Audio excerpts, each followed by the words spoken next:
Alors, on se trouve là devant à la fois un phénomène assez classique, qui est d'essayer de tirer des enseignements les plus utiles possibles à partir d'expériences dont on a eu des remontées tout de même minimes. Alors il y a des questions quand même qui se posent à moi, et je vais commencer par vous les poser, notamment quand vous avez dit il faut avoir des craintes quand on part. J'ai noté la phrase mot à mot parce que vous avez dit il faut avoir des craintes.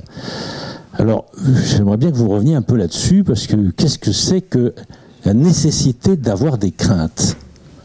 Si vous pouviez revenir un peu, je suis légèrement perplexe sur cette phrase, mais vous pouvez revenir sur cette phrase et la modifier, hein, c'est pas un piège. J'utilise simplement cette phrase pour mettre un sujet sur le tapis, bien entendu. Hein. Oui, non, c'est vrai, c'est vraiment moi qui ai dit ça. Oui, absolument. Fallait pas m'inviter. Non, je veux dire, moi j'ai plutôt entendu c'est normal d'avoir des craintes. Oui, c'est normal d'avoir des craintes et ça peut être légitime. Et en tout cas, il y en a qui peuvent être intéressantes à conserver. Mais je suis d'accord avec ce que laisse supposer la proposition, c'est que c'est étonnant de dire il faut avoir des craintes pour partir à l'étranger.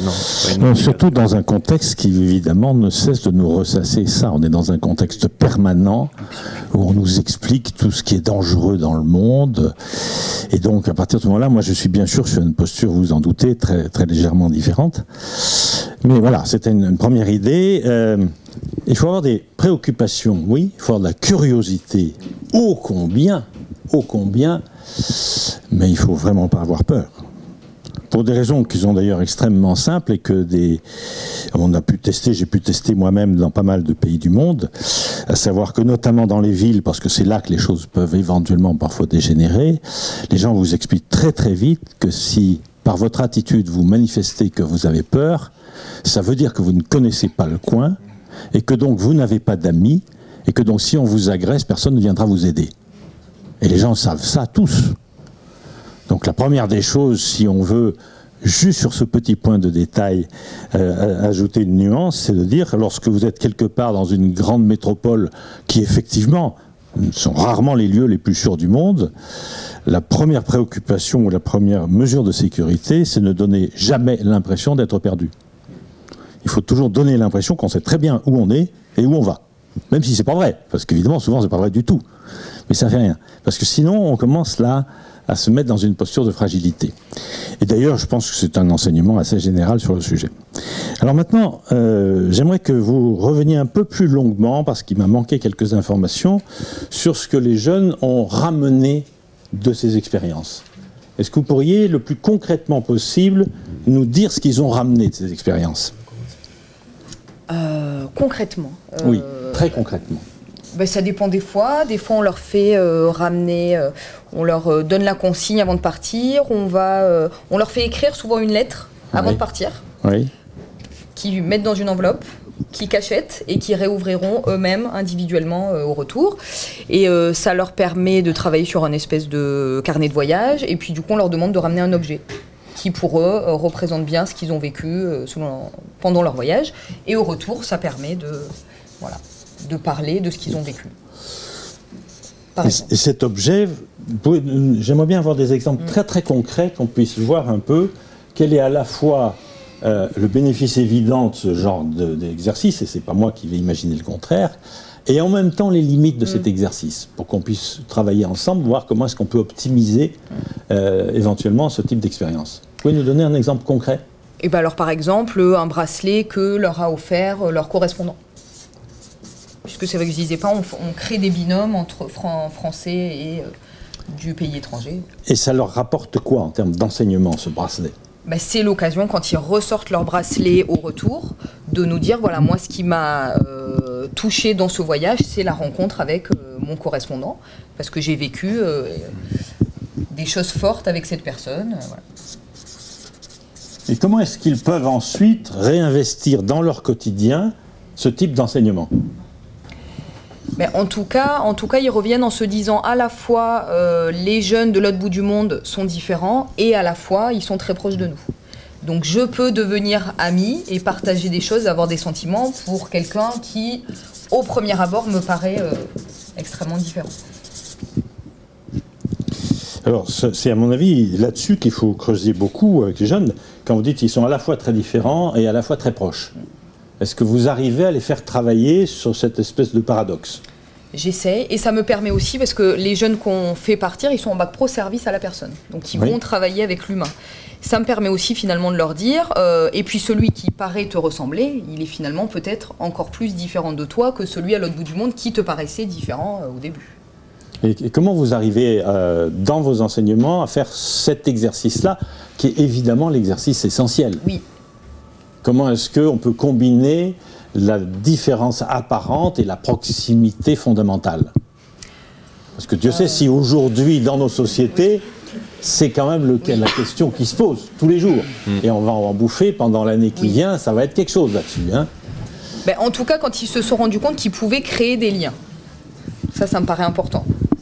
Là, ils ont vécu des choses fortes avec des gens pendant 15 jours, donc ils ont créé du lien, ça veut dire que c'est possible, ça veut dire qu'ils ont des bases communes sur lesquelles ils peuvent s'appuyer.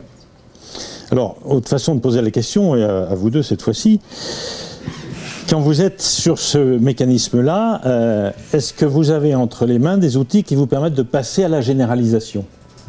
Non. C'est-à-dire de sortir de « on a fait une expérience intéressante à Madagascar ou au Sénégal », et voilà l'outil qui va nous permettre de généraliser à une autre échelle pour pouvoir réinvestir ce bénéfice ailleurs qu'au Sénégal ou à Madagascar. Nous, on passe juste par la discussion, donc c'est vrai que peut-être qu'il existe des outils... Je peux compléter par rapport à ce qui se fait aussi dans nos pratiques sur la partie retour. On part aussi d'un objet. Il y a un outil qu'on appelle le souk au souvenir. Je sais que d'autres associations l'appellent Trions les braises. On part vraiment de ce qui a été vécu et qui est encore très, très, très vivant, même parfois des années après, parce qu'on forme les enseignants, c'est des voyages qui ont eu lieu il y a plus de 30 ans et c'est encore vivant. C'était un objet du Burkina Faso pour un collègue il n'y a pas si longtemps que ça, donc ça on le garde très longtemps. Et ensuite, on passe plus à ce qu'on a appris, ce qu'on laisse, ce qui a changé en nous, et puis on amène petit à petit aux compétences. Et ce qu'on constate notamment dans les pays avec des différences culturelles fortes vécues par les jeunes, c'est des capacités d'adaptation, des capacités d'autonomie, capacités à communiquer. Et on essaye d'aller vers le CV. Mais c'est vrai que c'est assez difficile de mettre en avant cet aspect interculturel, mais ces outils permettent d'en prendre conscience. Qu'est-ce qui, à votre avis, peut vous gêner pour faire ce travail de généralisation qui permettra de donner beaucoup plus d'ampleur aux bénéfices de ce genre de voyage? Après, nous, ce qu'on essaie de faire, c'est de le lier à des situations vécues sur place. Et il y a eu une étude intéressante de Dijon là, qui a montré qu'il y a 9 situations d'apprentissage quand on fait des stages à l'étranger. Donc, il y a eu une centaine de BTS enquêtés.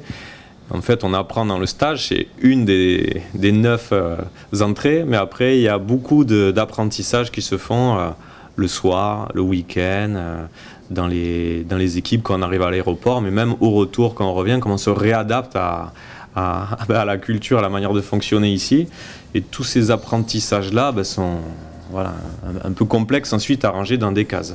Donc, c'est justement ça l'intérêt, c'est de voir comment on en extrait la substantifique moelle et qu'ensuite on va pouvoir la réinvestir à un autre endroit, à un autre lieu, parce que sinon on est dans une difficulté, c'est qu'on trouve qu'au Sénégal on a compris ça, on a vu ça, on revient ici, on n'est plus au Sénégal, chaque fois alors on a le choc dans les deux sens, et comment on va valoriser ailleurs qu'au Sénégal ce qu'on a appris au Sénégal. C'est un peu ça quand même une question, je trouve moi tout à fait importante. Alors, oui. Moi, je pense que ce qui nous manque, c'est du recul. Parce que les élèves, on part avec eux. En général, 6 mois après, ils quittent le lycée. Et ça, c'est souvent des choses qui peuvent se mesurer plutôt sur le moyen ou le long terme, j'ai l'impression. À mon avis, on peut faire beaucoup plus vite que ça. Prenons les 2 exemples que vous avez cités, Madagascar et le Sénégal. Est-ce qu'à un moment, quelqu'un a eu l'idée de mettre ensemble les gens qui revenaient de Madagascar, les autres qui revenaient du Sénégal, et de regarder les enseignements communs aux deux, de façon à pouvoir enlever ce qui est en fait un obstacle à la valorisation, qui est le lien entre le lieu et le comportement. Alors si vous arrivez à trouver qu'à Madagascar et au Sénégal, il y a des tas de comportements communs, ça veut dire qu'ils ne sont pas liés ni à Madagascar, ni au Sénégal. Et qu'à partir de ce moment où on aura compris ça, on va pouvoir réinvestir tout à fait ailleurs et dans d'autres domaines les enseignements. Alors, c'est d'autant plus important que dans le domaine de l'activité agricole, on fait ça tout le temps. Quand on déclare qu'une telle zone est plutôt favorable au blé. Alors, le blé ukrainien, prenons la tarte à crème, le blé ukrainien, est-ce que c'est dû à l'Ukraine? Il y a un bon sol quand même. Nous sommes d'accord, c'est un sol. Est-ce que c'est un pays ou est-ce que c'est un sol? C'est un sol, oui. Et donc vous touchez là, à travers cette pratique agricole fondamentale, de ne pas se laisser aveugler par des affichages et de les rendre responsables. Est-ce que c'est l'Ukraine qui produit beaucoup de blé ou est-ce que c'est le sol ukrainien qui produit beaucoup de blé? Et ensuite, ce schéma-là, et c'est ce que j'ai fait dans ma carrière depuis maintenant de longues années, c'est ce que j'ai fait dans ma carrière en disant est-ce que c'est le pays qui produit ce comportement ou est-ce que c'est le contexte? Parce que si vous arrivez à passer du pays au contexte, chaque fois que vous allez vous retrouver dans ce contexte, vous allez déjà savoir quel type de comportement vous allez avoir. Et donc en fait, il s'agit de décalquer le principe de base de l'enseignement agricole sur les questions culturelles. Et c'est bien pour ça que vous avez raison de lier les deux, mais il faut le faire de façon, à mon avis, beaucoup plus volontaire qu'on ne le fait, et prendre du recul. On n'apprend pas l'agriculture en fonction d'un pays. Ah oui. On apprend l'agriculture en fonction d'un contexte. Alors n'apprenons pas les cultures en fonction d'un pays, lisons-les en fonction d'un contexte, et à ce moment-là, la possibilité de réinvestir ce que l'on aura appris va être décuplée. Alors là, il y a évidemment beaucoup de choses à dire. Il y a des choses, et on pourrait le faire comme ça, hein. Je suis sûr qu'au Sénégal, il y a une des choses qui a dû quand même toucher vos étudiants, c'est qu'évidemment, au Sénégal, on a, vous le savez bien, un très grand respect pour les personnes âgées. Et à Madagascar aussi. De même. Conclusion, ça n'est ni malgache ni sénégalais.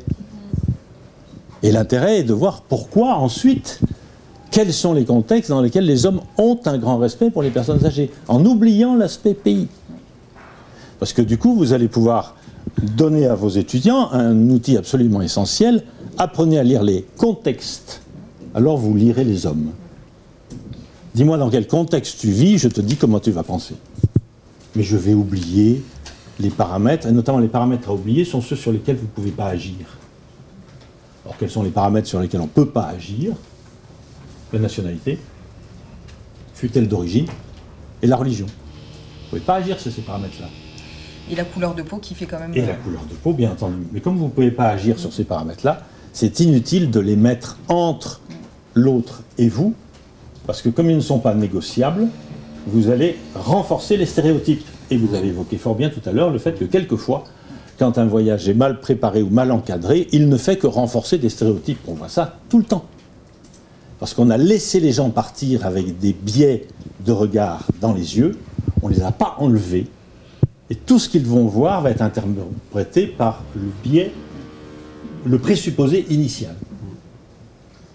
Donc c'est là, et encore une fois, c'est pas aberrant parce que c'est directement issu de l'enseignement agricole, tout ça. L'enseignant agricole qui ne fait pas ça, il ne fait rien. Donc il faut bien apprendre à décrypter les contextes. Alors, quels sont maintenant... Oui ?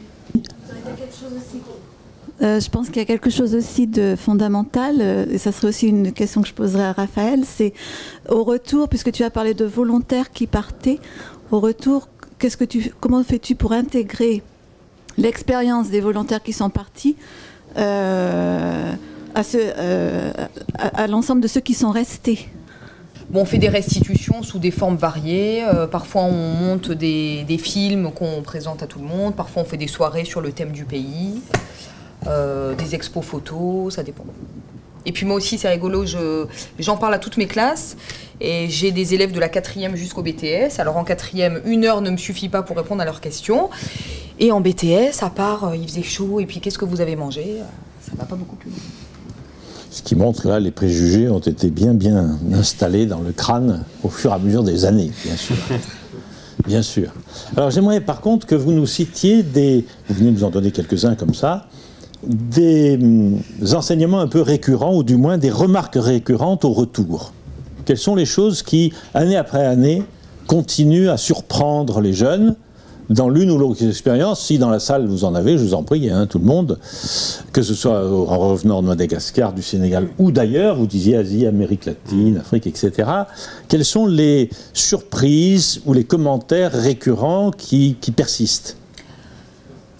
Oui, un exemple, c'est par rapport à l'interculturalité, du matériel agricole pour la fabrication du fromage, par exemple, entre le Sénégal et les montagnes pyrénéennes, où donc un intervenant avait apporté un jour deux instruments qui étaient complètement identiques au niveau forme, mais donc au Sénégal c'était fait en bois. C'était un matériel pour couper le caillé de fromage. Donc au Sénégal fabriqué en bois, et dans les Pyrénées c'est un matériel en inox parce que lié à la modernité ou à l'hygiène, l'hygiène. Voilà, mais c'était exactement le même matériel et de culture complètement différente à la base, mais pour fabriquer le fromage, enfin, que ce soit au Sénégal ou dans les Pyrénées, on utilise cet instrument qui est, alors je ne sais même pas comment on l'appelle, mais physiquement c'était exactement le même, quoi. Alors je sais pas si. Alors, quel enseignement on peut tirer de ça? Alors l'enseignement, c'est que, mais voilà, deux cultures qui paraissent complètement différentes, et ça rejoint ce que.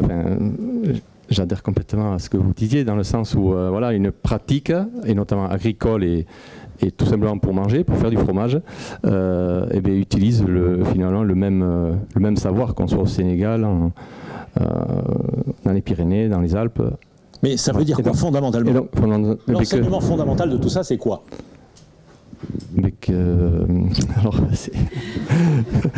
C'est là que les choses deviennent particulièrement importantes. Qu'est-ce que ça veut dire fondamentalement? Tout nous rapproche. Oui, mais il faut essayer d'être plus concret. Et encore une fois, l'actualité est redoutable sur le sujet. On va devoir faire feu de tout bois dans les mois qui viennent, devant les conneries qui commencent à se dire, et ça ne va pas se calmer. Ok. Alors, voilà, qu'il faut tout nous rapproche dans le sens où il faut manger, on mange régulièrement, et que pour manger, il faut fabriquer des produits qui se fabriquent de la même manière finalement, quel que soit l'endroit du monde, et issus de la terre, etc. Enfin, je ne sais pas, j'ai du mal à l'exprimer, mais c'est bien pour ça que je vous pousse, voilà, parce qu'on est au cœur du sujet. Le jour où on arrive à répondre simplement à cette question-là, on a fait un très grand pas. Voilà. Je vais vous embêter un peu, parce qu'il faut absolument aller un peu. C'est là qui peuvent m'aider. Oui. Peut-être que l'homme s'est adapté, a trouvé des techniques pour aller vers ce qu'il souhaitait, et que finalement, que ce soit à un endroit de la planète ou à l'autre, finalement, le point commun, c'est l'homme avec un grand H, et que dans les deux situations, finalement, ils sont arrivés au même résultat, peut-être avec un matériau différent, mais du coup, ils se sont adaptés. Écoutez bien, cette phrase, elle est centrale. Confrontés à un même contexte, à un même problème, tous les hommes réagissent pareil. Et c'est évidemment la notion clé. Là, vous avez donné un excellent exemple qui est très pratique et très concret. Comment on fait du fromage avec du lait? Et bien, confronté à cette question-là, on s'aperçoit que dans le monde entier, les mêmes inventions ont eu lieu pour résoudre le même problème. Ce qui veut dire quoi, en descendant encore d'un cran, qu'il n'y a bien qu'une seule humanité. Et c'est là que l'interculturalisme devient intéressante. C'est qu'en sous couvert de faire de l'interculturalisme, et je vais vous en donner une définition peut-être plus précise, on s'aperçoit qu'en réalité, il n'y a bien qu'une seule humanité derrière. Et qu'est-ce qui différencie finalement les hommes? Les contextes. Les contextes. Il n'y a de différence que contextuelle. Et une fois qu'on a compris ça, tout s'éclaire, tout devient beaucoup plus facile. Donc les hommes sont le résultat de leur adaptation au contexte. Et si les contextes sont identiques, eh bien les comportements sont identiques.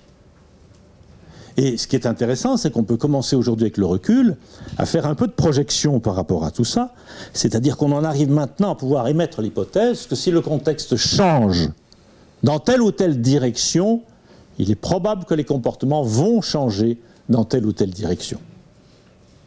Prenons un exemple qui est un exemple très quotidien, fondamentalement perçue sous l'angle de l'interculturalité et qui nous empoisonne l'existence depuis longtemps et pour encore longtemps. Et tout simplement la question du rapport entre les hommes et les femmes. Oui, c'est un tout petit détail. Ça nous empoisonne la vie depuis quelques millénaires et je pense que c'est pas fini et à court et moyen terme, ça va pas s'améliorer. Prenons les choses par un bout extrêmement simple. Comment est-ce qu'on peut regarder ça? Alors, je crois que certains d'entre vous ont été amenés à jeter un coup d'œil sur une vidéo. Oui, je ne sais pas combien il y en a. Combien ont regardé, parce que ça me permet d'aller plus ou moins vite, cette petite vidéo qui tourne sur le TEDx. Vous vous souvenez? Oui, il y en a 2, 3, 4. Oui, c'est quand même pas la majorité. Vous pouvez faire une analyse de injonction. Bon, il y a des choses intéressantes. Voilà, donc c'est une des grandes méthodes que j'ai imaginées depuis longtemps pour ne pas être gêné par les questions de nationalité, de couleur de peau ou de religion. Pas être gêné pour une raison extrêmement simple, c'est qu'on ne peut pas y toucher. Si on les rend responsables des comportements, on rend les comportements intouchables. Ça n'est donc pas par hasard qu'un certain nombre de groupes veulent à toute force justifier leur comportement par leur appartenance à une religion ou une nationalité, voire une couleur de peau, parce qu'ils savent que ça les rend intouchables. Et tous ceux qui tombent dans ce piège en disant « mais c'est normal, tu comprends, c'est sa culture, sous-entendu c'est sa religion, donc on ne peut pas y toucher ». Parfait. Mais les intégristes de tout poil ont gagné. Il faut évidemment s'élever contre cette lecture du monde qui est destinée à faire perdurer des comportements. Alors, parmi ces comportements, il y a celui que je cite. Et comment est-ce qu'on peut le nommer? Alors, j'ai tendance à regarder le monde entre deux pôles. Il y a un pôle très simple que vous avez vu au Sénégal ou à Madagascar et dans bien d'autres pays du monde, que j'illustre souvent avec un paysan sénégalais. S'il se trompe dans son agriculture, qu'est-ce qui va lui arriver? Il ne mangera pas. Il ne mangera pas. Autrement dit, il meurt. Ça, c'est un pôle tout à fait important de l'espèce humaine que j'appelle la précarité. Si je me trompe, je meurs. Et vous avez à l'autre bout du spectre le banquier, le président d'un groupe bancaire international installé à Paris, qui fait 20 milliards d'euros de trous. Qu'est-ce qui lui arrive? Il continue. Rien. Si. Il va toucher un bonus. Bonus d'ailleurs indexé sur l'importance du trou. Ce qui prouve bien qu'il est normal qu'il le touche, parce que pour arriver à faire un tel trou en si peu de temps, il faut des niveaux de compétences qu'on ne trouve pas sur le marché du travail si facilement. Et donc, à partir de ce moment-là, ils vont toucher des bonus, etc. Ça, c'est l'archétype des systèmes de sécurité. Quoi que je fasse, il ne m'arrive jamais rien. Et entre ce paysan sénégalais qui va mourir à la première erreur et l'autre à qui il n'arrive jamais rien, quoi qu'il fasse, il y a combien de positions possibles dans le monde? Non, pas une infinité. Enfin, possible, si une infinité, mais aujourd'hui, 7 milliards. Vous avez 7 milliards de cas qui est l'humanité, qui est calée entre ces deux bornes définitives. À la première erreur, je meurs, et je peux faire n'importe quoi, il ne m'arrive jamais rien. Vous avez 7 milliards de cas, suivant le contexte dans lequel on est né, l'éducation reçue, la formation reçue, le métier que l'on exerce ou que l'on n'exerce pas, alors on va être plutôt d'un côté ou plutôt de l'autre. Et ça veut dire que moi j'étudie l'interculturalité sur une base de 7 milliards de cultures dans le monde, mais dans lequel il n'y a pas de nationalité, il n'y a pas de religion, il n'y a pas de classe sociale, il n'y a rien de tout ça, il n'y a pas de couleur de peau. Simplement, les hommes vont se regarder les uns les autres en fonction de l'endroit où ils pensent être. Et quand je dis penser, il ne faut pas se leurrer, c'est inconscient. Hein. Et du coup, le même événement peut être perçu de façon complètement différente, suivant qu'on pense être plutôt dans un contexte précaire ou plutôt dans un contexte sûr. Alors, le contexte précaire, à la première erreur, je meurs. La conséquence, c'est que si je ne meurs pas, qu'est-ce que ça veut dire? Et forcément, quel enseignement je tire du fait que je ne meurs pas? Je ne me suis pas trompé. Il faut tout redécomposer. Donc si je ne meurs pas, c'est que je ne me suis pas trompé. Et à force de ne pas me tromper, qu'est-ce qui va m'arriver? Je vieillis. Donc dans un contexte précaire, qu'est-ce que c'est qu'un vieux? C'est un type qui ne s'est jamais trompé. Pour une raison très simple, s'il s'était trompé, il serait mort. Et je ne connais pas dans un contexte précaire dans le monde où cette loi ne soit pas absolument formelle. C'est de la stricte logique. Et les gens peuvent être de toute nationalité, de toute religion et de toute couleur de peau. L'humanité pense comme cela. À l'autre bout de la chaîne, puisque je peux me tromper sans jamais mourir, est-ce que le fait de ne pas être mort est signe de sagesse? Non. Donc ici, le vieux, il est sage, là, le vieux, il est con. Bon, c'est une espèce de distinction simple, si vous voulez. Plus je vais vers là, plus on considère les vieux comme des cons, plus je vais vers ici, plus on considère les vieux comme des sages. C'est extrêmement logique. Et à partir de ça, il se met en route un certain nombre de choses, notamment, bien sûr, dans ce cas-là, la mort va être assumée. Je vais essayer de faire vite aujourd'hui. La mort va être assumée, c'est-à-dire qu'effectivement, elle peut arriver à tout moment. Et tous les gens qui vivent en contexte précaire ont une tendance forte à adopter des comportements à risque parce que la mort est assumée. Alors maintenant, vous allez reprendre, on commence à généraliser les bienfaits de l'interculturel dans la trajectoire de n'importe quel individu. Il y a un moment où il va passer par une phase de précarité. Ça s'appelle l'adolescence. Alors il va adopter des comportements à risque. Évidemment. Il est normal. Et tous ceux qui passent par les territoires de précarité ont tendance à adopter des comportements à risque parce que la mort est complètement assumée. D'ailleurs, souvent, il y a plein de langues parlées dans les contextes précaires où le même mot désigne la naissance et la mort. C'est le passage de l'invisible dans le visible, dans le premier cas, et du visible dans l'invisible dans le deuxième cas. C'est une question que je pose partout. Dans votre langue, est-ce que vous avez des mots différents pour désigner la naissance et la mort? Si vous n'avez pas de mots différents, ça m'indique déjà plein de choses. Donc là, on a le système de mort assumé. Pourquoi est-ce que les gens vivent comme ça? Pour une raison très simple. Pas le choix. Les Béninois m'ont appris des tas de choses sur le sujet. C'est un exemple que je cite 1000 fois parce qu'il est tellement clair. Les Béninois vivent essentiellement du trafic d'essence avec le Nigeria, parce que l'essence vaut 8 fois plus cher au Bénin qu'au Nigeria. Donc les Béninois ont inventé des véhicules à base de Vespa découpés, remontés sous forme de tricycle, avec au centre un réservoir d'essence dont il est dit qu'il fait 200 litres. Et on colle dessus un chauffeur qui va au Nigeria et fait le plein de la Vespa, 200 litres, et il revient sur cet engin pétardant qui crase des flammes comme ça, assis sur 200 litres d'essence. Et donc vous pouvez dire aux Béninois, attendez, c'est quand même vachement dangereux, ça doit exploser quelquefois. Qu'est-ce qu'ils répondent? Oui. C'est la vie. Ça entend, ça explose. Et alors? Et quand vous avez déjà une chose comme ça, ça vous donne des indications. Et en plus, ils ont poussé le mécanisme très loin, puisque le réservoir est si grand que le chauffeur a toutes les peines du monde à mettre ses pieds entre le réservoir d'essence et la jupe de la Vespa devant. Ils n'arrivent pas à mettre les pieds parce qu'il n'y a pas de place. Et donc les Béninois, au sens extrêmement pratique, ont réglé le problème de la façon la plus simple. Ils confient ces engins à des handicapés. Ceux qui n'ont pas de pieds à mettre. Puisqu'on n'arrive pas à mettre les pieds. Donc, autant les confier directement aux gens qui n'ont pas de pieds. Et donc, il y a ces engins qui marchent avec les 2 béquilles en bois en travers. Et bien sûr, vous engueulez les Béninois. C'est un scandale, vous confiez ces bombes roulantes à des handicapés. Et vous avez 2 réponses du Béninois, surtout si vous le connaissez un peu, qui vous dit d'abord, nous, on fournit du boulot aux handicapés. Donc, en matière de RSE, on peut cocher la case. Et puis, deuxièmement, avantage non négligeable, quand ça explose, ça fait qu'un demi-mort. Sur le plan statistique, c'est pas mal non plus. Bon. Alors, quand les gens vous racontent des choses comme ça, vous voyez à quel point ils sont dans les schémas de mort assumée. Alors qu'en face, évidemment, on a mort occultée. D'ailleurs, vos parents ne meurent pas, ils s'en vont. Ils disparaissent. Mort occultée. On peut s'amuser, et c'est largement ce que je fais, mort occultée ici, à opposer les cultures, comme ça, en disant mort assumée ou mort occultée, avec 7 milliards de cas. Le monde n'est pas binaire, hein. Mais chacun d'entre nous se situe quelque part dans ce sujet-là.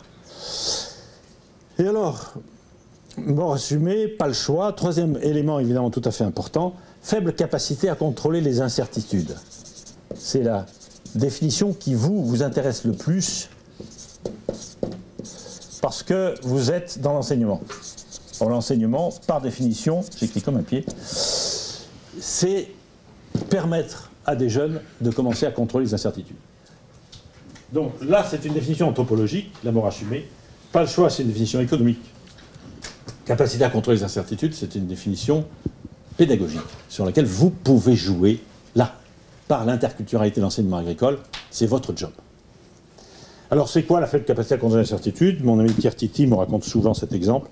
Il y a la dernière fois que je suis passé, c'était un sociologue camerounais avec qui je bosse depuis presque 30 ans maintenant, qui m'a dit la France reste un pays étonnant parce que j'étais à Paris, j'avais l'intention de descendre à Lyon par le train. Donc 15 jours avant mon départ, je suis allé à la gare, on m'a filé un billet, il y avait déjà l'heure de départ dessus. On m'a expliqué que dans 15 jours, il y a un train qui partirait à 10h04. Il dit, mais comment vous savez 15 jours à l'avance qu'il va partir à 10h04? Surtout qu'au bas du billet, il y a écrit qu'en plus, si on arrivera à Lyon, la Pardieu, à 11h59. Il n'y a pas écrit midi, il y a écrit 11h59. Donc vous savez 15 jours à l'avance que le train il part à 10h04 et il arrive à 11h59 après avoir fait 450 km. Mais comment vous pouvez faire tout pareil? Dans mon pays, le Cameroun, déjà le jour du départ de train est tout à fait incertain. Quant à l'heure, personne ne se hasarderait à faire des pronostics. Quant à savoir quand est-ce qu'on arrivera à destination, mais on n'en sait fichtre rien. Est-ce que le trajet va durer 4 heures ou 48? On n'en sait pas rien, on verra. C'est ça la faible capacité à contrôler les incertitudes. Et quand vous vivez dans ce contexte-là, eh bien, vous avez un sentiment de précarité extrêmement fort et le monde vous échappe. Alors ce qui est important, bien sûr, je ne vais pas remettre en face parce qu'évidemment ici c'est le choix. Et puis là, c'est le contrôle des incertitudes, hein, l'histoire de Tchouri et de Philae, etc. C'est un exemple extraordinaire de contrôle. Hein. Francis Rocard m'a raconté un jour que quand la fusée a décollé à Kourou en 2004, il savait qu'il poserait un robot sur Tchouri en 2014, le 13 octobre, à 16h35. Et il le savait 10 ans à l'avance. Alors vous allez me dire, tout ne marche pas comme ça. On est bien d'accord. Ce qui n'empêche que globalement, vu de l'extérieur, quand vous regardez d'ici, on est là dans un système où les choses sont extraordinairement précises. Alors ce qui m'intéresse dans ce que je voudrais vous dire maintenant, c'est parce que pour vous armer et pouvoir sortir de vos expériences d'interculturalité des choses directement utilisables par les mois qui viennent, c'est que tout ceci a des implications très fortes. La première implication, c'est de savoir qu'est-ce qu'on fait quand on est dans un schéma de précarité. On se bagarre pour quoi? C'est quoi l'essentiel? Dites un nom précis. Les besoins fondamentaux. Survivre. Alors j'insiste, parce que plein de langues de précarité ne font pas la différence entre la vie et la survie. La plupart des langues camerounaises ne font absolument pas de distinction. Il n'y a pas de différence entre vivre et survivre. Alors que pour nous, il y en a une. On voit déjà que le regard sur le monde en est tout à fait changé. Il faut survivre, et c'est un paramètre. Est-ce qu'on peut survivre un peu? Est-ce qu'on peut survivre un peu? Non. Donc c'est un paramètre binaire non quantifiable. Ça va avoir des effets absolument redoutables. Ça veut dire schématiquement que les paramètres quantifiables, dans ce contexte-là, n'ont aucune importance. Bonjour la gestion des budgets. Alors que quand vous êtes dans un mode de sécurité, c'est quoi votre objectif?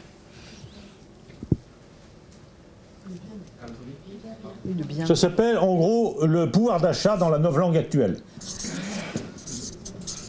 Niveau de vie, pouvoir d'achat, et là le paramètre est éminemment quantifiable.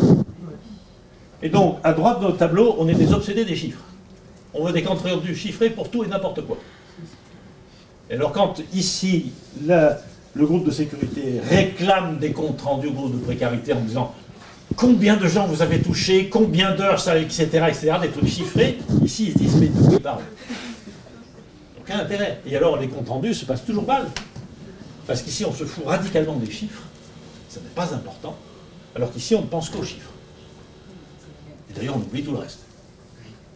Alors parmi les conséquences absolument redoutables, il y en a une liée à la survie. Comment est-ce qu'un groupe survit à long terme? Il s'adapte. Non, quelle est la seule unique façon pour un groupe de survivre à long terme? Se reproduire. Il se reproduit. Je regarde un qui est au courant dans la salle, les autres, je ne sais pas ce que vous foutez, mais bon. N'oubliez jamais, et ça va vous permettre de comprendre, y compris les questions démographiques, que la reproduction n'est que la déclinaison à long terme du concept de survie. Ce qui déjà va vous permettre de comprendre que plus un groupe a un sentiment de précarité fort, plus les taux de natalité sont élevés. Ce qui n'empêche que tous les jours on nous explique que quand la situation s'améliore, la natalité reprend. C'est absolument faux. Quand la situation s'améliore, la natalité baisse. Parce que la survie du groupe n'est plus du tout en cause. Mais on continue à nous dire ça. Oui ? Peut-être quand même... Mais là, je commence à déranger des habitudes. Oui, il y a cette espèce d'idée courante, quand ça va mieux, on fait plus d'enfants. Ben, je vous propose de faire 2 colonnes dans un de vos prochains cours, où vous classez les pays par PIB national ramené au nombre d'habitants, ramené à habitants, tous les pays du monde, et vous mettez en face les taux de natalité. Et vous allez voir que le présupposé est faux. L'Allemagne, le Japon sont les pays où le sentiment de sécurité est le plus fort et où les taux de natalité sont les plus bas. La RCA, la RD, tous les pays d'Afrique centrale notamment, sont des pays où la précarité est la plus forte et les taux de natalité sont les plus élevés. Vous savez, c'est extrêmement logique. J'ai beaucoup vécu dans ces pays-là, et notamment il y avait des enceintes où les gens se présentaient systématiquement en disant « j'ai 12 enfants, dont 6 vivants ». Alors ce qui m'intéressait, c'est qu'on utilisait le présent. J'ai jamais entendu les gens dire « j'ai eu 12 enfants ». Non, non. J'ai 12 enfants, dont 6 vivants. Quand 200 personnes sont présentées comme ça laisse quoi comme impression globale? On perd un enfant sur 2. Alors, si vous savez que vous allez perdre un enfant sur 2, et que d'autre part vous savez que les filles vont aller habiter chez leur mari, pour avoir des probabilités minimes qu'un de vos garçons veille sur vos vieux jours, il faut que vous ayez combien d'enfants? Ben, beaucoup. 4. Non, mais combien? 4 minimum. 4. Minimum 4. 2 filles, 2 garçons, les 2 filles vont partir, un garçon sur 2 va mourir, vous en restez 1. Et si vous voulez mettre un tout petit peu de précaution de votre côté en disant même avec 4 c'est pas sûr, non pas 6. 8.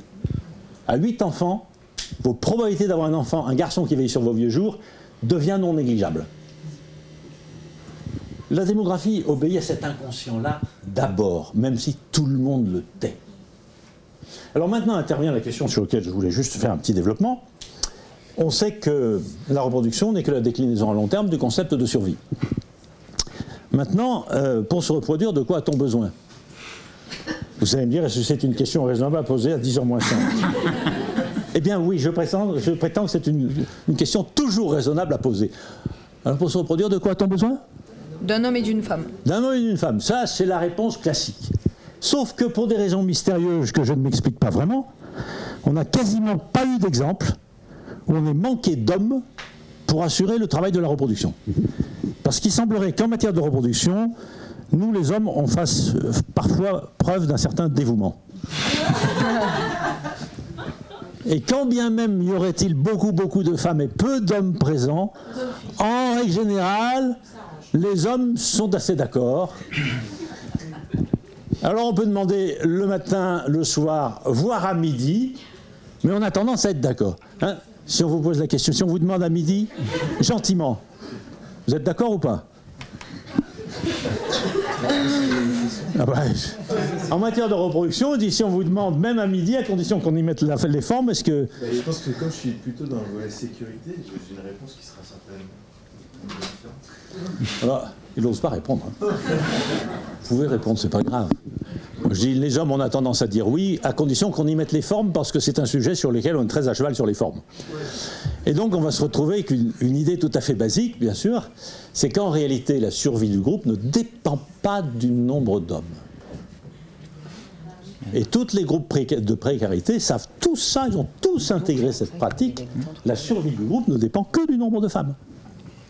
Et donc, dès le début, les hommes et les femmes vont voir leur statut impacté, comme on dit maintenant, par cette différence fondamentale. Et donc, plus le sentiment de précarité est fort, plus les hommes et les femmes ont des statuts différents. On peut râler, on peut dire c'est pas moderne, on peut dire tout ce qu'on veut. Ça n'empêche que tous les groupes de précarité, il suffit que le contexte de précarité soit affirmé pour que tout de suite on fasse des statuts différents aux hommes et aux femmes. À l'inverse, bien sûr, quand on est sur un schéma pouvoir d'achat, il n'y a pas de rôle spécifiquement féminin en matière de pouvoir d'achat. Donc il n'y a pas de raison de faire des statuts différents aux hommes et aux femmes. Alors en France, on a voté tout un tas de lois sur la parité homme-femme, très bien. Je m'empresse de dire que si on m'avait demandé mon avis, j'aurais voté ces lois. Je suis un farouche défenseur de cette parité, sauf que moi j'aurais rajouté un alinéa. D'accord pour toutes les parités que vous voulez, petit astérix, tant qu'on est à droite du tableau. Parce qu'imaginez, on vote tout un tas de lois sur la parité homme-femme, il faut tout faire pareil, etc. Très bien, très bien. Et puis 6 mois après avoir voté, je me retrouve sur un bateau en train de couler. Et pendant que le bateau coule, on se dirige vers les chaloupes de sauvetage. Et à ce moment-là, il y a un cri qui retentit. Les femmes et les enfants d'abord. Les femmes et les enfants d'abord. Et ouais. Et c'est à ce moment-là je dis, ah non, avec les nouvelles lois, sur la chaloupe, vous allez mettre un homme, une femme, comme sur une liste électorale. Quand je dis ça, en réalité, je menace quoi? La survie de l'espèce. Alors vous commencez à comprendre pourquoi, dans les contextes précaires, le discours sur la parité homme-femme n'est pas reçu avec un enthousiasme fou. Parce qu'il est inconsciemment perçu comme étant la mise en danger de la survie du groupe. Et ça n'a rien à voir avec des questions religieuses. C'est bien antérieur à toutes les religions du monde. Ça remonte à l'époque où on s'est aperçu qu'il n'y a que les femmes qui mettaient les enfants au monde. À mon avis, c'est assez ancien. Donc ces mécanismes-là sont d'une extraordinaire puissance. Ils ont lieu partout. Et en permanence. Par exemple, imaginez un pays, la France, qui pendant plusieurs dizaines d'années et presque centaines serait allé de la gauche vers la droite du tableau. Alors dans ce contexte-là, les statuts hommes-femmes n'auraient cessé de se rapprocher. Et imaginez que dans leur histoire, dans son histoire, à partir de la fin du XXe siècle, on voit remonter les éléments de précarité sous forme de chômage de très longue durée. Alors qu'est-ce qu'on peut dire? Il est fort à parier qu'à partir de ce moment-là, les statuts hommes-femmes vont recommencer à s'écarter. Bien entendu. Bien entendu.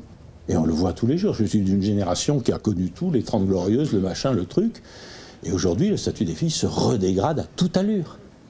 Simplement, comment est-on passé de l'idée initiale de la protection des femmes, qui est la première idée, au résultat qui est perçu comme un enfermement?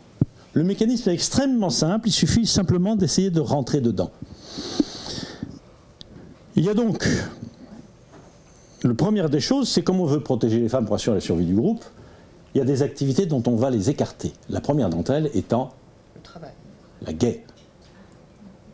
Parce que c'est là qu'on meurt. Donc on n'envoie que les hommes se faire tuer à la guerre. Ça, c'est la première notion. Depuis extrêmement longtemps, on n'en voit que les hommes se faire tuer à la guerre. Les contre-exemples sont epsilon. On va en trouver 2 quasiment mythiques, mais c'est tout à fait rien. Et puis, ensuite, à force de se faire tuer à la guerre, les hommes ont dû se tourner vers leurs femmes en disant, écoutez, mesdames, puisque c'est nous qui allons nous faire tuer à la guerre, si vous n'avez pas d'inconvénient, dorénavant, c'est nous qui décidons où et quand on va se faire tuer à la guerre. Et l'histoire semble montrer que les femmes ont répondu, si ça vous amuse. Après 40 ans de mariage, je pense que la teneur de la réponse féminine a dû être de cet ordre-là. Donc ça vous amuse. Or, ce jour-là, évidemment, qu'est-ce qu'on donne aux hommes? Le pouvoir. Le pouvoir. Pourquoi les sociétés du monde sont-elles toutes patriarcales? Parce que le militaire et le politique sont réservés aux hommes pour assurer la survie du groupe. Et je ne dis pas que c'est bien, je ne défends rien. Je dis, je ne vois pas comment ça aurait pu se passer autrement. On a souvent eu l'idée qu'on donnait aux hommes, par exemple, le militaire, pour quelle raison? Pour quelle raison, officiellement, c'est nous qui allons faire la guerre? Conseil dans le poste. Parce qu'on est beaucoup plus fort. Parce qu'on est beaucoup plus fort. Ça, c'est la raison officielle. Alors, on l'a retenue parce qu'elle est gratifiante pour nous. Quiconque a voyagé, ne serait-ce qu'une seule fois de sa vie au Sénégal, ne peut plus avoir cette idée-là. Ou alors, il n'a rien regardé. Ce qui est là, c'est aussi sur la perpétuation des préjugés. Bon. Je croyais moi aussi, parce que je suis issu de ce système-là, qu'on allait faire la guerre parce qu'on était le plus fort. Sauf qu'un jour, j'étais au volant de ma voiture, sur une piste quelque part en Afrique centrale, et je vois marcher devant moi une vieille dame pliée sous une hotte de manioc.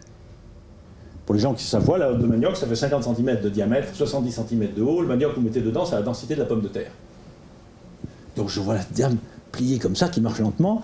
Alors moi, bien élevé, bien dégagé sur les oreilles, propre sur lui, ancien louveteau, enfant de cœur, tout ce que vous pouvez imaginer, la totale, quoi, normal, tout. Je m'arrête et je dis à la dame, en Bologna, on aime voir, et dans la langue locale, je dis, est-ce que vous pouvez me donner votre hôte, je la mets dans le pick-up et je vous emmène au village. La bonne dame me regarde avec un sourire moqueur. Je vois bien qu'elle se fout de ma gueule. J'ai l'habitude, c'est pas grave.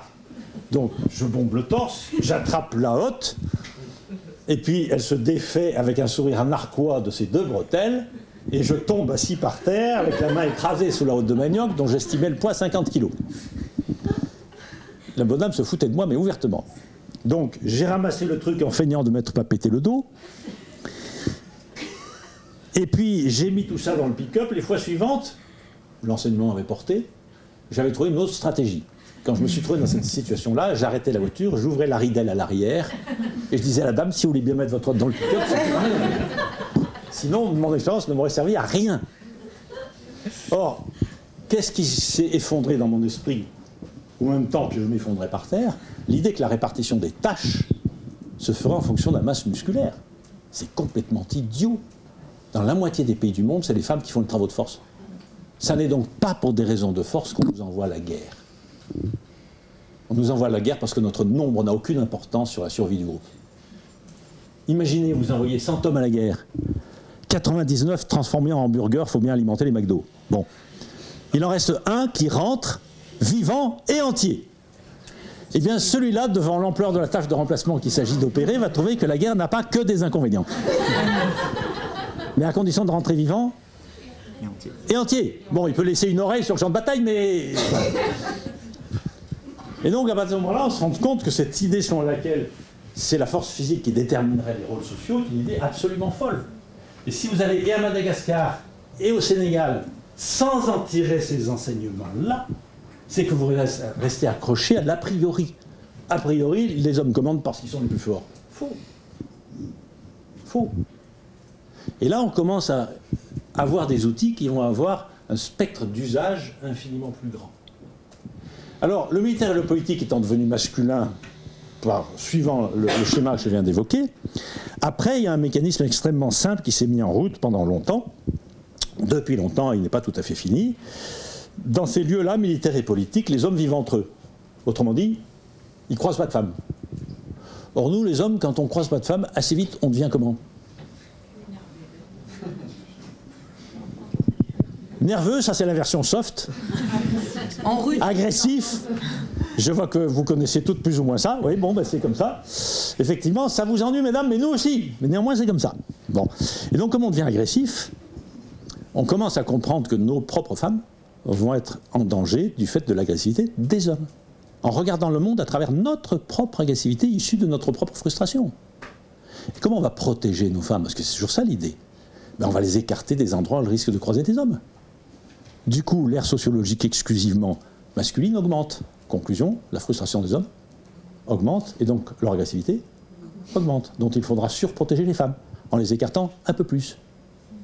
Vous laissez faire ça pendant 500 000 ans. L'anthropologue, c'est le genre de durée qui lui fait pas peur. Hein.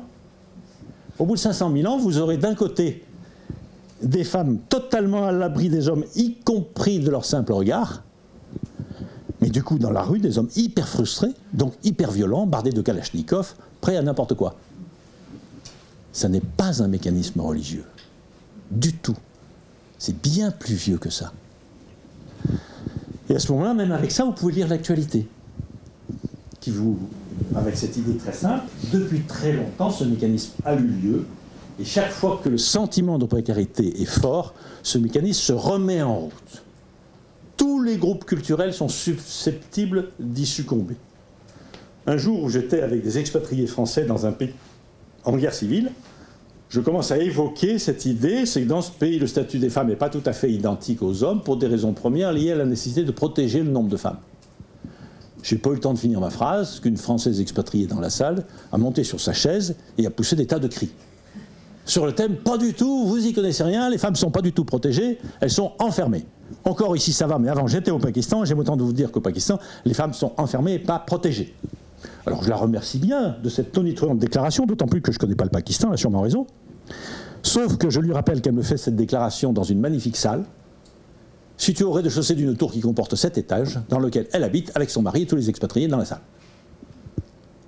Mais qu'autour de cette tour, on peut constater qu'il y a un mur en béton de 5 mètres de haut surmonté par un fil de fer barbelé, le tout gardé par des hommes en armes.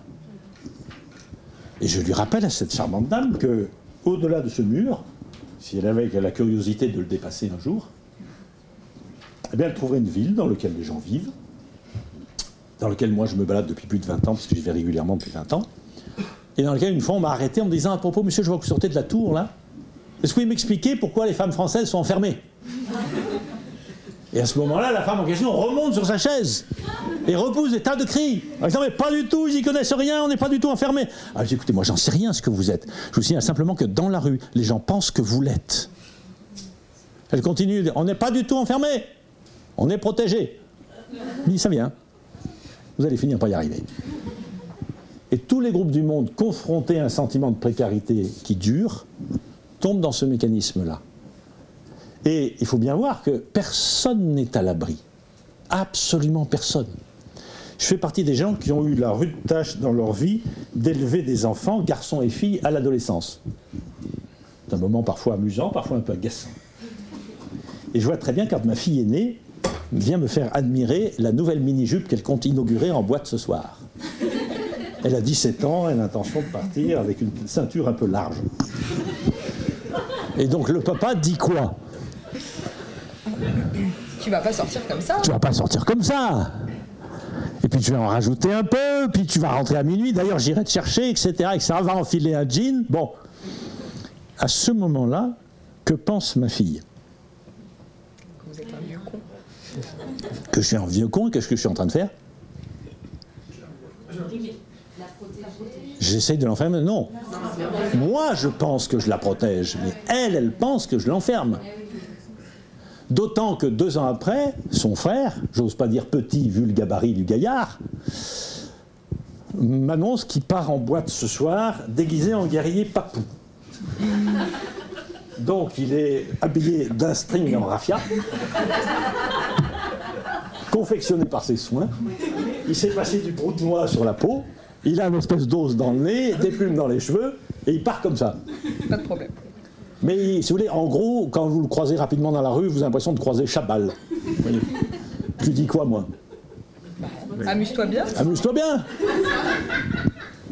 Alors à ce moment-là, ma fille ressort de sa chambre. Elle dit, ouais, moi j'ai pas le droit que c'est...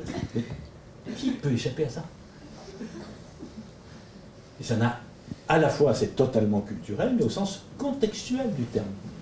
Pas au sens ni national, ni religieux, ni couleur de peau.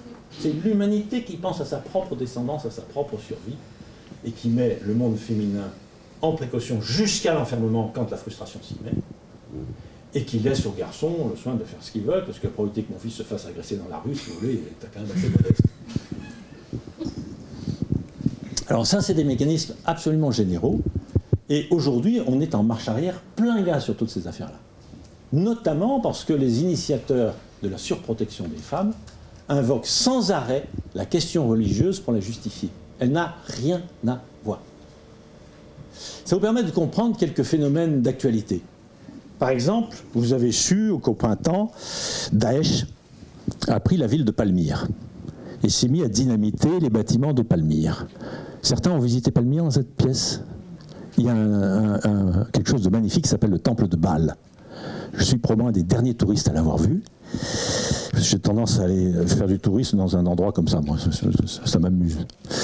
Et donc, dans le temple de Baal, vous avez un haut relief qui montre un homme qui danse entouré de ses femmes, toutes voilées. Alors l'ignorant va dire, c'est normal, on est en Syrie, c'est un pays musulman. Oui, sauf que le temple de Baal a été édifié en l'an 26 après Jésus-Christ, autrement dit 600 ans avant la naissance de Mahomet. Et que les femmes étaient déjà toutes voilées. Et vous savez pourquoi Daesh a voulu dynamiter le temple de Baal?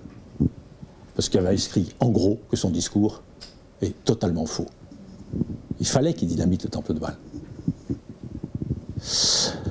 Je ne sais pas si dans les classes niveau 6e vous le faites, mais il y a un texte absolument merveilleux à étudier pour tout ça qui s'appelle l'épopée de Gilgamesh. Certains ont vu ça? Je sais que dans le cycle ordinaire, maintenant en 6e, ça y est. C'est pas la meilleure version, mais quand même, ça y est. L'épopée de Gilgamesh, oui. Épopée de Gilgamesh. Gilgamesh, ça s'écrit comme ça. Et vous avez dans ce texte un chapitre magnifique qui commence par l'histoire de Sidouri, l'aubergiste qui est volé parce qu'elle est mariée.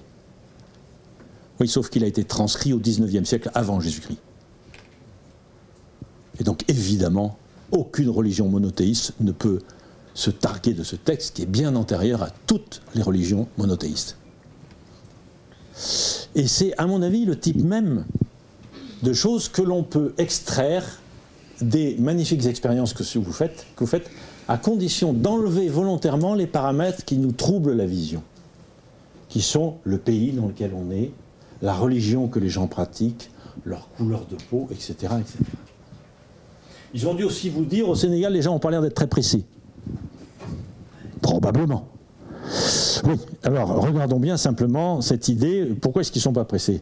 Quand vous êtes dans un schéma de mort assumée, et que le vieux est un sage, celui qui voudrait optimiser sa probabilité de survie, qui est-ce qu'il aura tendance à imiter? Le vieux. Le vieux. Et donc il va monter une logique que moi je formule de façon classique, tu feras comme ton père. Et dès qu'on est dans un contexte précaire, l'idée de faire comme son père est une idée d'une extraordinaire puissance. Pourquoi comme son père? Parce qu'il a survécu. Et il y a des contextes dans lesquels je me suis promené, que pour avoir vécu 60 ans là, eh ben, il ne faut pas être con. Hein. J'étais chez des nomades en Algérie, comme ça, on m'avait envoyé, et j'ai été reçu par un monsieur qui avait 80 ans, dans un endroit où quand je suis arrivé, je me suis aperçu qu'il y avait un tout petit problème, il avait l'air de faire approximativement 50 à l'ombre, mais il y avait un deuxième problème, il n'y avait pas d'ombre. Et là, je me suis dit, mon vieux, mais comment je vais passer 3 mois ici? Moi, je suis mort avant demain matin, là. Et j'ai été ensuite présenté un vieux nomade qui avait 80 ans. Donc j'aime autant vous dire que celui-là, je l'ai écouté. Hein. Et j'avais plus aucune leçon à lui donner. Mais alors vraiment aucune. Hein. Et c'est lui qui a commencé à me mettre sur la piste sur tout ça. Hein, c'était il y a effectivement une 40aine d'années maintenant. Et qui a commencé à me dire, attends, tu t'étonnes toujours de ce que l'on fait, mais est-ce que tu t'es interrogé des raisons pour lesquelles on le fait? Pourquoi on fait comme ça? Et c'est la vraie question quand on arrive quelque part dans un contexte différent, c'est se demander et demander aux gens, mais pourquoi faites-vous comme ça? La question de savoir si c'est bien ou pas bien n'a aucune importance. Mais pourquoi vous faites comme ça? Et avec ma femme, je voyais depuis plus de 40 ans maintenant, et quand on arrive quelque part dans un endroit nouveau, on repère les comportements qui nous paraissent originaux, intéressants, et on ne remonte pas dans l'avion avant d'avoir répondu à la question pourquoi ils font ça. Et on trouve toujours. Il n'y a aucun endroit où on n'a pas pu trouver. Alors quand vous êtes sur l'idée tu feras comme ton père, on appelle ça comment dans nos sociétés à nous? Faire comme son père, les pratiques que l'on reproduit indéfiniment. Le déterminisme social. Pardon? Les traditions, bien sûr. Donc vous êtes simplement en train de comprendre pourquoi, dans les schémas extrêmement précaires, les traditions sont extrêmement fortes. Bien entendu. C'est de la simple logique rationnelle. Je reproduis ce qui nous a permis de survivre jusque-là. Pour des raisons très simples, tous les gens qui ont fait différemment sont tous morts. Alors on va appeler ça tradition. Mais je me suis aperçu que ça allait plus loin que ça. Un jour, j'étais appelé sur une plateforme pétrolière. Donc, quelques heures d'avion, puis je traverse le tarmac, je monte dans un hélicoptère, et puis on m'emmène après 1 heure de vol, à condition que le pilote n'ait pas d'idée suicidaire et que le GPS soit bien réglé. Il m'amène sur une énorme plateforme qui fait 300 mètres de long, 60 mètres de large, des 300 000 tonnes de pétrole, etc. Et puis, je descends tout ça, il y a 200 personnes à bord qui sont des ingénieurs de 20 nationalités différentes. Français, des Anglais, etc. Ils sortent tous des écoles d'ingénieurs. Et je suis accueilli par un type charmant qui dit « Claire Michalon, bonjour, on est content de t'accueillir. Tu es affecté au canot de sauvetage D. Voilà ta petite carte, tu vas le mettre sur le safety board. Je vais te montrer où est ton canot. » Première phrase, ça met tout de suite l'ambiance. Alors je fais tout ça, puis je visite cet instrument. Et au bout d'un moment, je dis au gars « Mais en visitant tout ça, qu'est-ce que vous avez comme liberté d'initiative ici ?» Le gars me regarde avec des yeux comme ça. Hein. « Ici ? Aucune !»« Ah bon ?» Je lui dis « Mais alors vous faites comment ?»« Ah bah ici, on respecte les procédures. » Et là, je me dis, tiens, ça c'est vrai. À partir du moment où ça concerne des ingénieurs blancs, ça s'appelle une procédure. L'ensemble des dispositions prises pour éviter qu'une erreur individuelle ne mette en péril la survie du groupe. Si ça concerne un paysan noir, on appelle ça une tradition. Mais si ça concerne un ingénieur blanc, ça s'appelle une procédure. Ça répond à la même définition, c'est l'ensemble des dispositions qu'un groupe en milieu hostile prend pour éviter qu'une erreur individuelle ne mette en péril la survie du groupe. Alors pourquoi on met 2 noms? Procédure d'un côté, tradition de l'autre. Mais pour laisser de l'espoir à notre présupposé. Parce que si vous admettez que la procédure et la tradition relèvent exactement de la même logique humaine de survie dans un contexte hostile, ça va vous obliger à revoir deux présupposés. Le premier, c'est que finalement, il se pourrait bien qu'un paysan noir, ça fonctionne comme un ingénieur blanc. C'est déjà pas une bonne nouvelle pour des tas de gens. Mais si vous allez jusqu'au bout, ça va vous obliger à admettre qu'en réalité, un ingénieur blanc, ça fonctionne comme un paysan noir. Alors ça, c'est une idée tellement désagréable qu'on va maintenir les deux noms. Et ça maintiendra fictivement l'idée de groupes sociaux différents. On va quand même pas mettre dans le même sac un paysan noir et un ingénieur blanc. Sinon, c'est quoi ça? Et vous voyez comment les présupposés en arrivent à modifier la perception du monde et le vocabulaire pour que tout reste cohérent sans porter atteinte à l'idée qu'on se fait de soi-même. N'oubliez pas que la majeure partie des différences sont totalement construites sur des présupposés. En réalité, elles n'existent pas. Elles ne sont que contextuelles. Qu'est-ce que ça vous dit jusque-là? Cette façon de prendre du recul pour sortir des enseignements qui ensuite sont utilisables dans plein d'endroits. Et on décuple le bénéfice d'une mission le jour où on a réussi à se mettre à l'échelle où se font les comportements et pas à une échelle présupposée qui serait le pays, etc. etc. C'est avec ça que je prépare des gens à partir dans le monde entier, y compris d'avoir 20 personnes qui vont dans 20 pays différents. Je dis, moi, ça, c'est pas grave. Hein. Je vais vous donner les outils, puis vous allez vous adapter. Et après, quand vous aurez bien compris ce mécanisme sur place, en revenant en France, vous pouvez observer les mêmes mécanismes. Par exemple, je vous ai dit tout à l'heure, tu feras comme. Tu feras comme a un effet sociologique tout à fait important. Ce qui va compter, c'est le nous, le groupe. Donc le sentiment de précarité fédère les gens et fabrique des groupes. La manif d'ouvriers en péril, le slogan c'est toujours tous ensemble, tous ensemble. Ah oui, échappe pas. Par contre, quand on est sur des schémas de sécurité, où même si on se trompe, il n'arrive rien, on va élever les enfants non pas sur l'idée tu feras comme, mais sur l'idée tu feras mieux. Et pour moi, ça c'est la vraie différence culturelle. Faire comme ici, et faire mieux ici. Et là, on voit évidemment quelque chose qui est important, c'est que vous allez pouvoir pédagogiquement vous emparer de cette chose-là. Faire mieux avec une confusion qui a duré à peu près 300 ans, c'est la confusion entre plus et mieux, qui est à l'origine de tous les désordres que nous avons aujourd'hui, une confusion phénoménale entre plus et mieux, qui est déjà une vieille histoire, mais que notre classe politique n'arrive absolument pas à oublier, d'où tous les désordres que l'on a aujourd'hui. Ça a été pour la première fois, à mon avis, très bien décrit, la confusion entre plus et mieux, par un dessinateur décédé depuis longtemps, mais qui a fait les beaux jours de la presse satirique il y a maintenant quasiment 50 ans, qui s'appelait Bellus. Je ne sais pas si certains se souviennent de Bellus dans cette salle. Il faut être au moins de ma génération pour se souvenir de ce type. Il avait fait un dessin extraordinaire qui représentait un conseil d'administration d'une entreprise qui fabriquait des bagnoles. Et le PDG était là devant tout son conseil d'administration, et par la fenêtre, on voyait les ouvriers qui allaient et venaient, la fumée qui sortait des fumées, puis des bagnoles qui sortaient des... Et ce type disait, sans le retard du personnel dû aux encombrements de la circulation, on pourrait fabriquer 300 voitures de plus par jour. Je trouve que c'est une actualité parfaite. Ça n'a pas pris une ride. Sans les embouteillages, on pourrait fabriquer plus de voitures. La connerie de la logique est insondable, et néanmoins, elle est exactement dans le travers que nous avons aujourd'hui, que nous entendons tous les jours. 1, l'économie va mal, augmenter la consommation. 2, le climat va mal, diminuer la consommation. Injonction contradictoire, tout le monde devient schizophrène. Dans la même phrase, le personnel politique est capable de nous dire ça. Hein.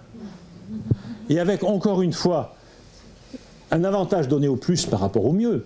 Souvenez-vous, l'an dernier, j'espère que vous avez été tous sensibles à cette remarquable sortie de notre ministre de l'Agriculture, où il y a eu une tentative intelligente pour résoudre les problèmes de restauration scolaire par rapport à le halal, le machin, le truc qui empoisonne la restauration scolaire de façon dantesque, ou un mouvement à laquelle j'avais modestement participé, mais je suis prêt à repartir au combat sur ce sujet, avait dit, écoutez, c'est très simple, de toute façon, nous savons collectivement qu'il faut diminuer la consommation de viande dans le monde, donc on va initier nos enfants à des régimes moins carnés, en leur proposant systématiquement dans la restauration scolaire un plat végétarien à côté, fait par des nutritionnistes bien foutus, etc., etc. Parce que c'est ça qui sauvera la planète, entre autres. C'est pas négligeable. Et vous contournez tous les obstacles religieux. Aucune religion ne s'oppose au régime végétarien. Il y en a même plein qui l'encouragent. Et réaction outrée de notre ministre de l'Agriculture empêtré dans un conflit social avec le monde agricole, ah non, surtout pas, il faut soutenir la filière porcine. Tiens, là, vous vous dites, mais c'est quoi la planète, là? Et en plus, il est bien spécifié porcine, qui dans le contexte de l'époque était particulièrement astucieux.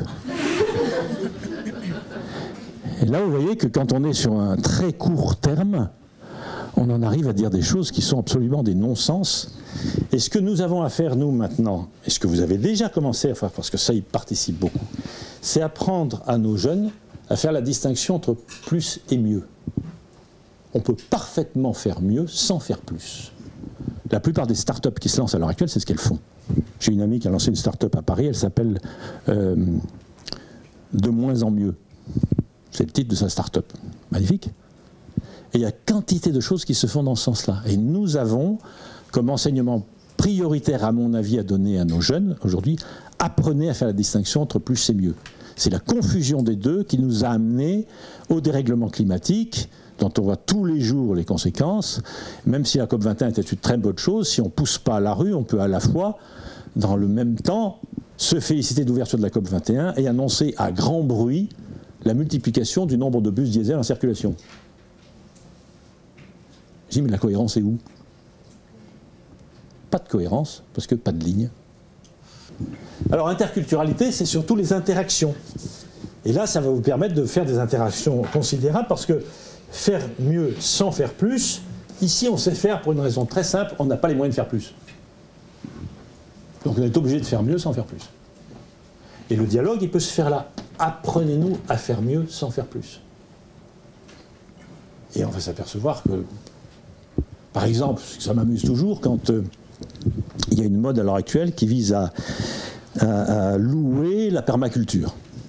Très bien, l'abbaye du Bec est loin, la permaculture, etc. etc. C'est très à la mode. Chez les bobos parisiens, c'est à fond la caisse maintenant là-dessus. Et de temps en temps, je ressors les textes des premiers agronomes européens arrivés en Afrique noire qui vitupéraient contre les paysans qui pratiquaient la polyculture sur le même espace. Et nous avons mis, nous les agronomes, à peu près 30 ans à comprendre pourquoi ils faisaient comme ça. En fait, ils faisaient de la permaculture depuis très longtemps. Parce qu'ils ne peuvent pas se permettre d'avoir des sols dénudés. Quand vous êtes sous l'équateur, si vous avez des sols nus 3 mois par an, il est foutu votre sol. Donc il faut toujours qu'il y ait un couvert végétal. Et tous les paysans d'Afrique centrale savent tous ça. On n'a pas besoin d'aller à un stage de 6 mois en méditation bouddhique au Bec et loin. Donc en réalité, des possibilités de transfert technologique dans les deux sens, mais il y en a plein. Il y en a plein à condition d'être totalement débarrassé de ce que Monsieur le Président disait justement, c'est-à-dire l'espèce de vieille idée ethnocentrique de la supériorité de l'Occident sur le reste du monde. Celle-là, il faut absolument l'abandonner, bien entendu. Alors, développement maintenant. On disait développement, et maintenant on dit même souvent développement soutenable, durable. Alors, moi j'ai une toute autre définition de développement qui m'évite de devoir rajouter durable. Je propose comme définition du développement qui est améliorer la capacité des hommes à choisir. Pour moi, quand je résume ce qui s'est passé dans nos pays depuis 3 siècles, je pense que ça n'est pas l'augmentation de la production qui est au cœur de notre situation, c'est notre capacité à choisir, ce qui veut dire 2 choses. 1, que des alternatives existent, il faut évidemment les créer. 2, que face à des alternatives, les individus sachent choisir. Capacité d'analyse et d'abstraction. Et une fois qu'on a évoqué cette idée fondamentale que le développement, c'est l'amélioration de la capacité des hommes à choisir, à partir de ce moment-là, il n'y a pas besoin de rajouter durable. C'est absolument inutile. Un développement qui n'est pas durable n'est pas un développement. Et dans une opération quelconque, que ce soit les établissements scolaires Madagascar ou d'autres, j'ai toujours pris, quand j'ai fait des évaluations de projet, ce critère-là, en disant phase A, phase B. En phase A, qu'est-ce que les gens pensent avoir comme choix? En phase B, qu'est-ce que les gens pensent avoir comme choix? Si la phase B est meilleure que la phase A, il y a eu développement. Mais j'ai vu des tas de projets de développement où en réalité, certes, on avait une augmentation de la production, mais qui se payait par la diminution du choix. C'était pas du développement, c'était de la croissance. Confusion entre plus et mieux, encore une fois, encore et encore. Et depuis 1970, où je traîne sur ces affaires-là, je m'aperçois qu'une très grande majorité de projets dits de développement ne sont que des projets de croissance, et pas du tout du développement. Bien, quelques questions quand même peut-être. J'ai dû vous assommer par tout un tas de bêtises. Raphaël. Moi, du coup, je me demandais si le schéma, il pouvait se calquer sur l'échiquier politique. Et non. Dans ce cas-là, ça m'inquiète un peu. Non, pas du tout. Calquer sur l'échiquier politique, pour une raison extrêmement simple. La précarité précède toujours la sécurité dans l'histoire de l'humanité. On est tous nés à gauche du tableau. L'humanité est née à gauche du tableau. Et petit à petit, y compris à travers les grands siècles qui étaient le XVIIe et XVIIIe, on est allé vers la droite. Et comme j'écris une langue qui s'écrit de gauche à droite, je suis obligé de commencer à écrire précarité ici et sécurité là. Si je faisais le tableau en arabe, je le ferais évidemment dans l'autre sens. Parce que j'écrirais de droite à gauche, et donc je mettrais précarité en arabe ici et sécurité en arabe ici.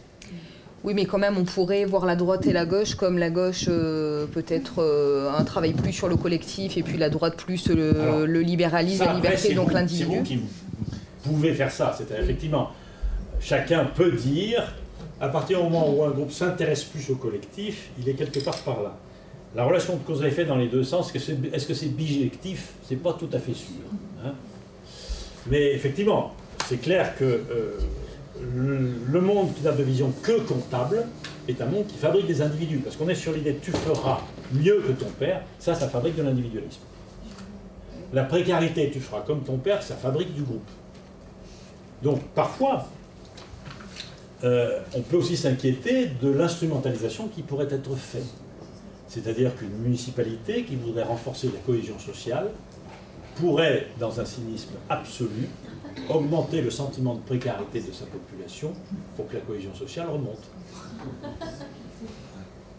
Bien sûr, mais tous les outils peuvent être... Vous pouvez prendre un tournevis et tuer quelqu'un, hein.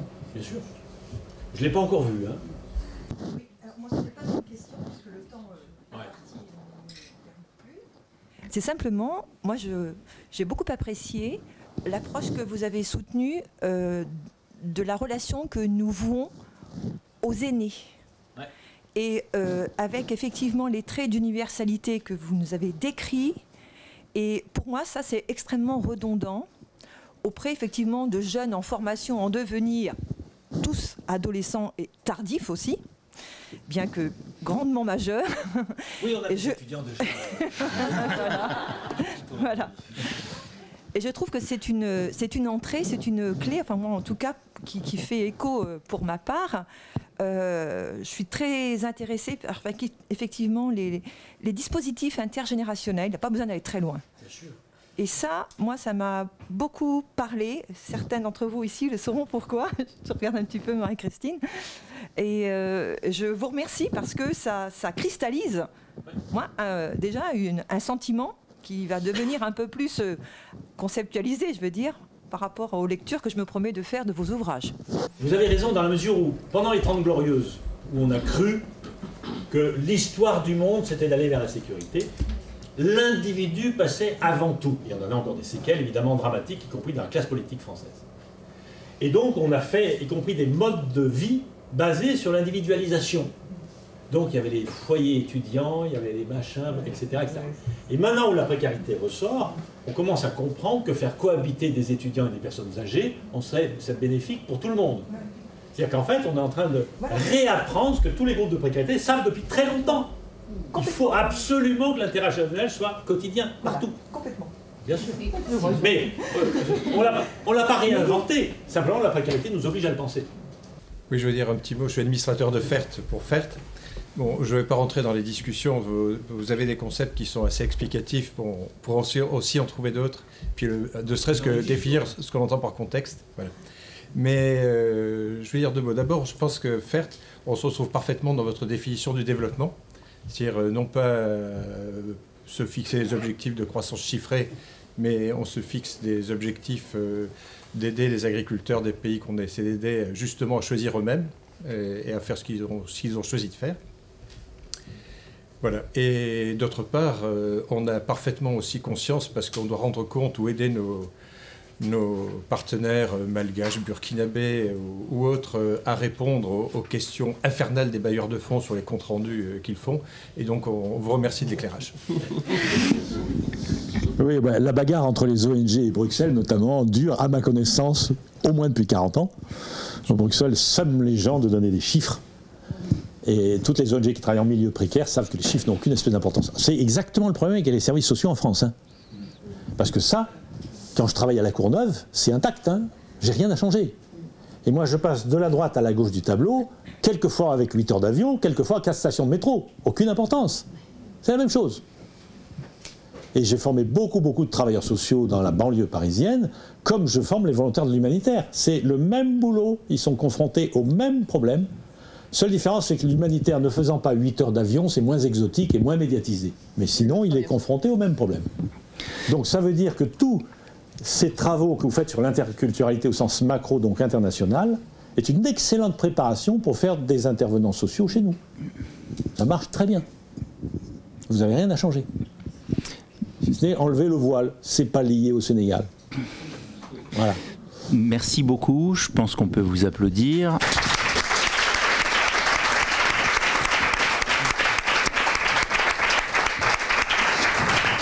Merci aussi à Vincent et à Raphaël, merci à chacun de vous pour la participation. Bah écoutez, merci de votre patience. Et à la prochaine, si vous voulez voir.